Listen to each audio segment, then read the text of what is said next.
দূর দূর, হঠাৎ করে কেন যে এত চুল ঝরছে বুঝতেই পারছি না। কতদিন হয়ে গেল চুল ওঠা আর থামছেই না। না, এমন হতে থাকলে তো মাথায় টাক পড়ে যাবে। না না না, আজ রাজবৈদ্যের কাছে পরামর্শ নিতে হবে। কি ব্যাপার মহারাজ, আজ আপনাকে এমন চিন্তিত দেখাচ্ছে কেন? জীবনে বড় দুঃখ গোপাল, মন মেজাজ একদম ভালো নেই। সে কি কি হয়েছে মহারাজ? গোপাল থাকতে দুঃখ কিসের? আর বলো না, মাথার চুলগুলো আজকাল ঝড়ে পড়া পাতার মতো পটপট করে ঝরে যাচ্ছে। আমি তো জানি কেন এমন হচ্ছে, কিন্তু এখনই মুখ খুললে চলবে না। আর একটু বেশি বিপদ বাড়লে তখন মাঠে নামবো। তাই বলুন। এ তো খুব ছোট ব্যাপার। চুল ঝরলে টাক পড়বে, আর সেটা পড়া কত ভালো জানেন? কথায় আছে, যত বড় টাক তত বেশি টাকা। তুমি চুপ করো তো বাপু। যদি টাক থাকলেই টাকা হতো, তাহলে তোমার টাকা কোথায়? যেটা বোঝো না সেটা নিয়ে কথা বলো না। তাই না তাই, মহারাজের ঝরছে চুল, চিন্তার ভাঁজ মাথায়। গোপাল যতই চেষ্টা করুক, চিড়ে ভিজবে না কথায়। তোমরা সকলে থামো তো দেখি। ও রাজবৈদ্য, তুমি এর কিছু উপায় বলো। আগে মহারাজ, অনেক সময় দেহে ওই লৌহের পরিমাণ কমে গেলে এমন চুল ঝরে। আপনি বরং পালং শাক, ওই কিশমিশ, কলা ও আরো কিছু ফল আমি বলে দিচ্ছি, সেগুলো বেশি করে খান। আচ্ছা আচ্ছা আচ্ছা, তবে তাই করে দেখি।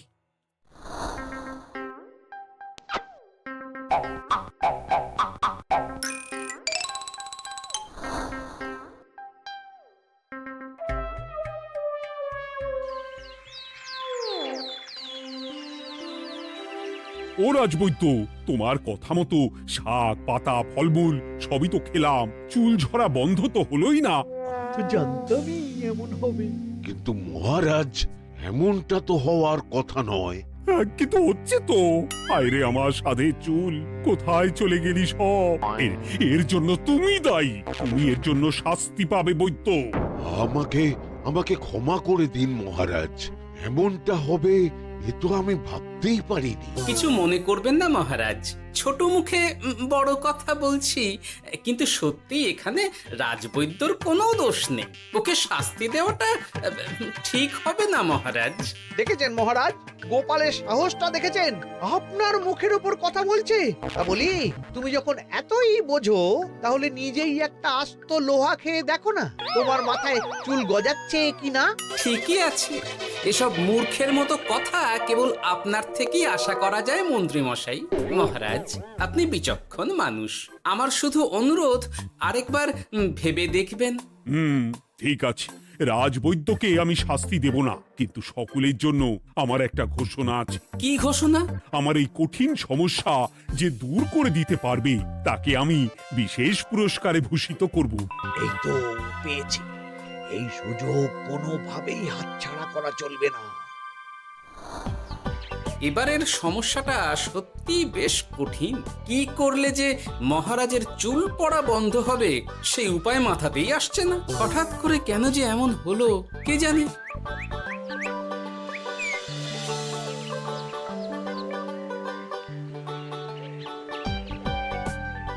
ও মা, তুমি এসে গেছো? একটু বসো, আমি তেলটা মেখেই হাত ধুয়ে খাবারটা বাড়ছি। হ্যাঁ, সে ঠিক আছে, কিন্তু তুমি কিসের তেল মাখছো এটা? কি আবার মাথার চুলের তেল? এখানেও চুল, ওদিকে মহারাজেরও চুল ঝরে পড়া নিয়ে আমরা সবাই হিমশিম খাচ্ছি গিন্নি।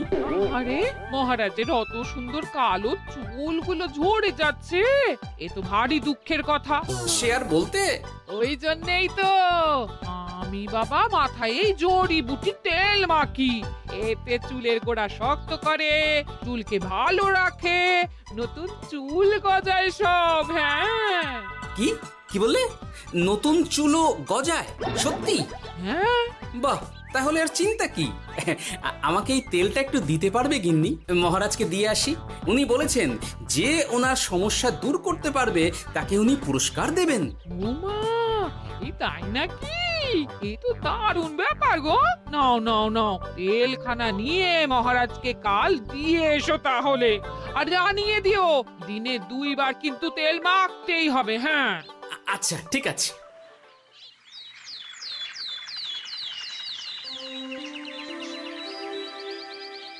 কোনো উপায় খুঁজে পেলে তোমরা?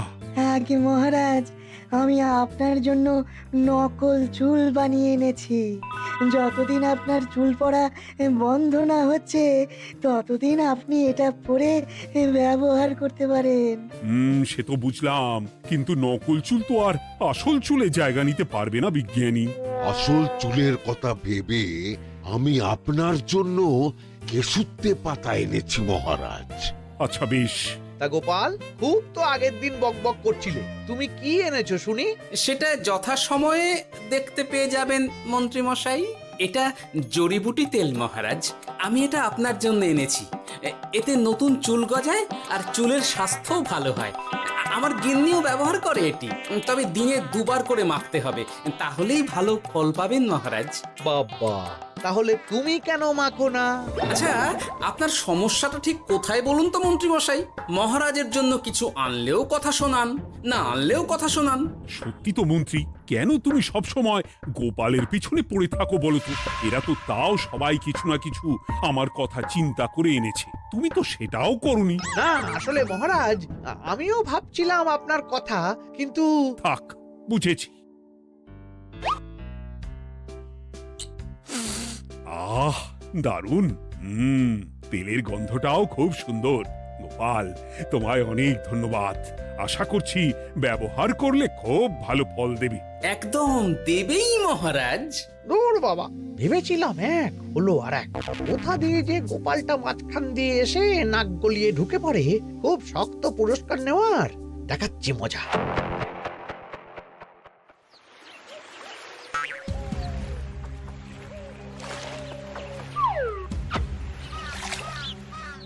এবারে গোপালের তেল দিয়েই সব কিছু তোলপাড় করব।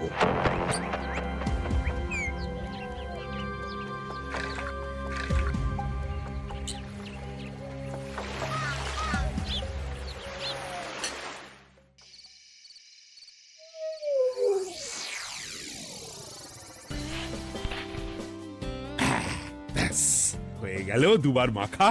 গোপাল বলেছিল এতেই ভালো ফল পাব, কিন্তু এখন মাখার পর মাথাটা কেমন জ্বালা জ্বালা করছে মনে হচ্ছে। হয়তো নতুন চুল গজাবে বলে এমন হচ্ছে। কাল সকালে বোঝা যাবে। এতক্ষণে বোধহয় ছোট ছোট চুল গজিয়েই গেছে। কি এটা চুল গজানোর তেল ছিল নাকি পড়ে যাওয়ার? হে ভগবান, যেটুকু বাকি ছিল সেটাও ঝরে পড়ে টাক পড়েই গেল। হ্যাঁ, গোপালই হলো যত নষ্টের গোড়া। আজ আসুক সভায়।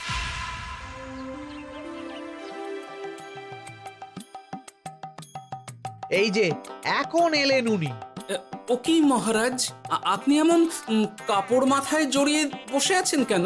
তুমি আর এমন প্রশ্ন জিজ্ঞাসা করো না গোপাল, তোমার দয়াতেই মহারাজের এমন অবস্থা। মানেটা আমি তোমায় দেখাচ্ছি, দাঁড়াও। এই যে গোপালের দেওয়া তেল মেখেই আমার এমন হয়েছে, আর তার জন্য আমি তোমাকে কোনোদিনও ক্ষমা করব না গোপাল। বিশ্বাস করুন মহারাজ, আমার গিন্নিও মাখে এই তেল, কিন্তু এমন কিছু তো এখনো পর্যন্ত ঘটেনি। আমি আর কিচ্ছু শুনতে চাই না। আমার মাথা ভর্তি চুল আমি ফেরত চাই। যতদিন না আমার মাথার সব চুল ফিরে আসছে ততদিন আমি তোমার মুখও দেখতে চাই না। মহারাজ, আপনার কোনো চিন্তা নেই, আমি তো আছি। এবার এই সমস্যার একটা সমাধান আমি করেই ছাড়বো। কি ব্যাপার, মন্ত্রী মশাই এত লাফাচ্ছে কেন? এসবের পেছনে আবার ওনার হাত নেই তো? না, ব্যাপারটা পরে দেখতে হচ্ছে।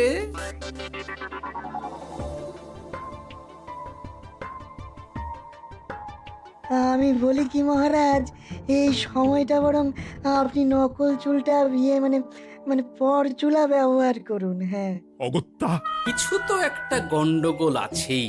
গিন্নিও তো রোজ মাথায় তেল মাখে, কই এমন তো হয় না। মন্ত্রী যদি কিছু করেও থাকে তাহলেও হাতে নাতে ধরবো কিভাবে? ও কি গো গোপাল দাদু, এখন এই সময় তুমি রাজসভা ছেড়ে এখানে? তোদের দাদু আর রাজসভায় যাবে না রে? কি বলছো গো? কেন? আর কেন, বিনা দোষে এমন শাস্তি। তোমায় শাস্তি দিয়েছে, তুমি শুধু বলো কে তোমার সাথে কি করেছে, বাকিটা আমরা বুঝে নিচ্ছি। আচ্ছা বলছি, কৃষ্ণনগরের মন্ত্রী মশাইয়ের বাড়িটা কোন দিকে একটু বলতে পারবেন? কৃষ্ণনগরে নতুন নাকি?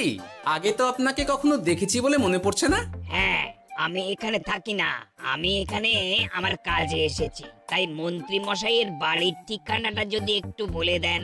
নিশ্চয়ই, এ পথ দিয়ে সোজা চলে যান, তারপর কিছুটা ডান দিকে গেলেই পেয়ে যাবেন। আচ্ছা, অনেক ধন্যবাদ। ভিন গাঁয়ের লোক মন্ত্রী মশাইয়ের বাড়িতে, ব্যাপারটা বেশ সন্দেহজনক লাগছে। এই এই গুলটে ন্যাপলা, তোরা তোরা দুজন একটু আড়াল থেকে দেখতো লোকটা মন্ত্রী মশাইয়ের বাড়িতে ঠিক কি জন্য এসেছে, তারপর আমায় খবর দিস। ঠিক আছে গোপাল দাদু। তোমার আবার এখানে আসার কি দরকার ছিল? আমি তো বলেছি যে আমি ঠিক গিয়ে তোমার পাওনা গন্ডা মিটিয়ে দেবো। মিটিয়ে দেবে? কতদিন হয়ে গেছে জানেন? দেখো, হয় আমার কীটনাশক আর সার সব ফিরিয়ে দিন, নয়তো আমার জিনিসের দাম মিটিয়ে দিন। কীটনাশক, সার আর কি করে ফেরত দেবো বলো? ও তো সব পুকুরের জলে মিশে গেছে। ওসব আমি জানি না, আমার পাওনা গন্ডা মিটিয়ে দিন, ব্যাস। চল চল, এখনই তাহলে গোপাল দাদুকে গিয়ে সব জানাই। চল চল। দাদু, ও গোপাল দাদু। তোরা এসে গেছিস? আয় আয় আয় আয় আয়। মন্ত্রী মশাইয়ের মুখ থেকে অনেক খবর পেলাম। তাই নাকি? কি শুনি? মন্ত্রী মশাই ওই লোকটার কাছ থেকে অনেক কীটনাশক সার নিয়েছে, কিন্তু এখনো জিনিসের দাম মেটায়নি। হ্যাঁ, ওই জন্যই তো মন্ত্রী মশাইয়ের উপর লোকটা খুব রেগেছিল, হুমকিও দিয়েছে 1 সপ্তাহের মধ্যে জিনিসের দাম সব মিটিয়ে দিতে হবে। তাই নাকি? কিন্তু কীটনাশক সার নিয়ে মন্ত্রী মশাই কি করবে? সেটা তো বলতে পারবো না দাদু। তবে হ্যাঁ, মন্ত্রী মশাই ওই লোকটাকে বলছিল যে ওই সব কীটনাশক সার পুকুরের জলে মিশে গেছে। কি বললি? পুকুরের জলে?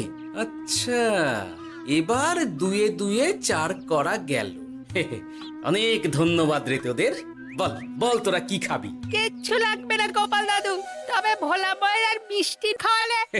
আচ্ছা আচ্ছা। কি করে যে মহারাজকে আসল ব্যাপারটা বোঝাই, কিছু তো একটা উপায় বের করতেই হবে।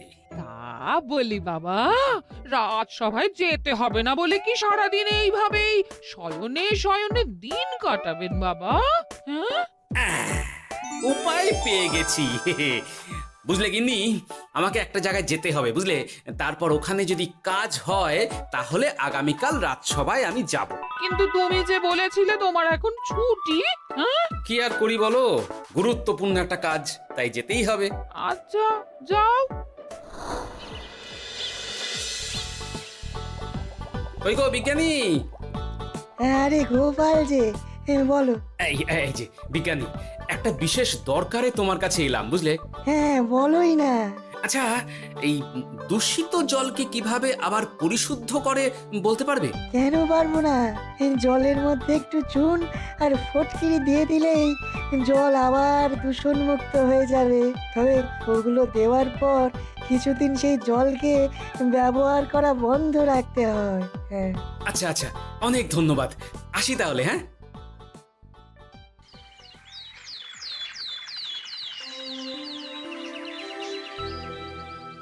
ছায়া পড়েছে, ছায়া পড়েছে, আমি বেশ বুঝতে পারছি তার ছায়া পড়েছে এখানে। কার ছায়া পড়েছে? আজকাল তোর মাথা থেকে অনেক চুল ঝরে পড়ছে, তাই না? আগে হ্যাঁ সাধু বাবা, আপনি একদম ঠিক কথা বলেছেন। ও বাবা, এই আবার কোথা থেকে উদয় হলো?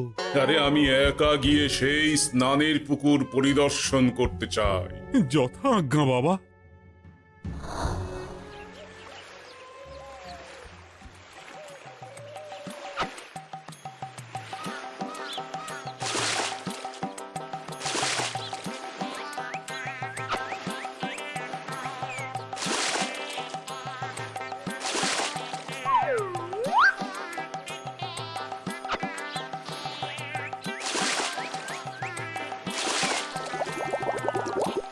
যাক বাবা, মোটামুটি সপ্তাহখানেক এভাবে থাকলেই পুকুরের জল আবার আগের মতো পরিষ্কার হয়ে যাবে। এবার শুধু মহারাজকে একটু বুঝিয়ে বললেই হয়ে যাবে।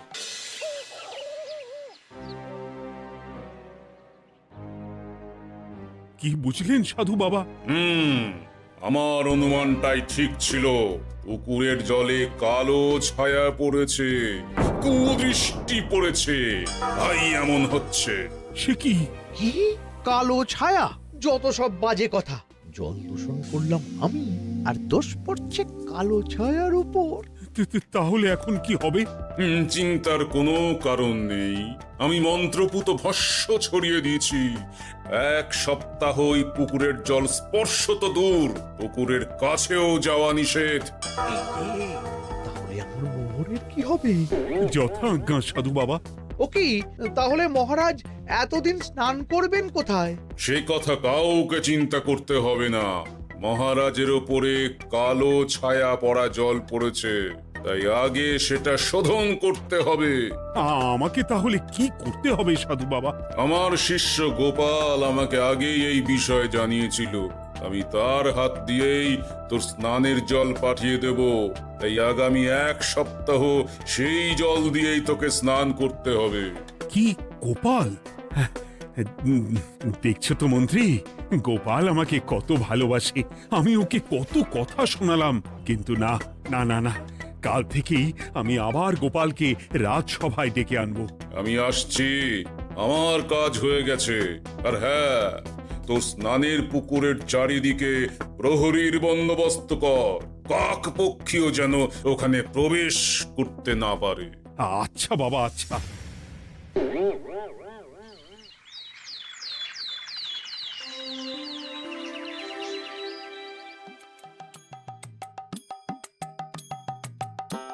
গোপাল, তোমাকে আবার এখানে দেখতে পেয়ে আমার খুব ভালো লাগছে। তোমার গুরুদেব গতকাল এসেছিলেন, কিছু মনে করো না।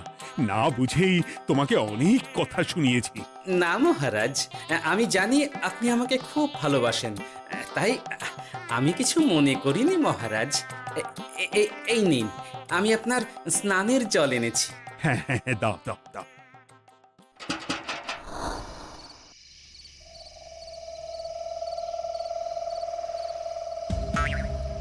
ও বাবা, পুকুরের কাছে যে গিয়ে দেখবো সে উপায় নেই।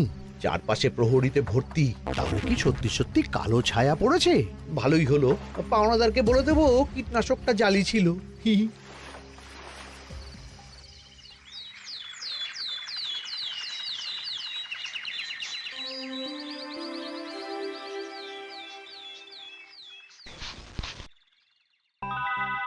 এই তো আমার সেই পুরনো কালো চুলগুলো আবার ফিরে এসেছে। আহা, কি যে আনন্দ হচ্ছে দেখে। আজ 1 সপ্তাহ সম্পূর্ণ হলো। গোপালের জন্য আমার স্নানের পুকুর থেকে কালো ছায়া দূর হয়েছে। আমাকে এই সমস্যা থেকে দূর করার জন্য আমি গোপালকে 100টি মোহর উপহার দিতে চাই। ধন্যবাদ মহারাজ। দূর, আমার আর ভালো লাগে না। সব সময় গোপালই মোহর পায়, এটা তো আমার পাওয়ার কথা ছিল। এদিকে আজকে পাওনাদারও আসবে।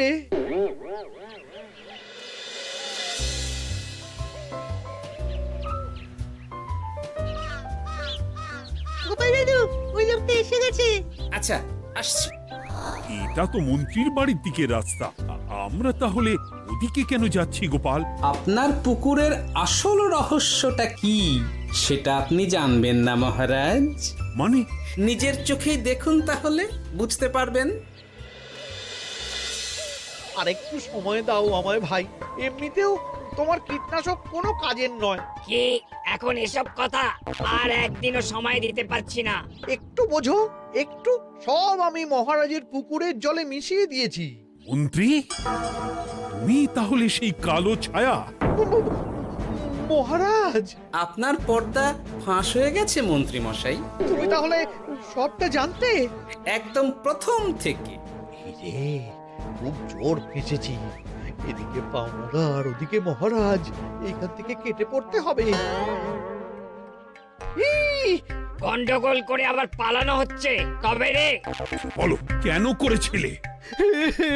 মহারাজ, আমি ভেবেছিলাম আপনার সব চুল উঠে গেলে আমি আপনার কাছ থেকে চুল গজানোর ওষুধ দেওয়ার নামে অনেক টাকা লুটবো। কিন্তু সেই ভাবনা ভাবনাই থেকে গেল, সেগুড়ে যে বালি হয়ে গেল। ভাবা যায় চুলের জন্য চুলো চুলি, হ্যাঁ?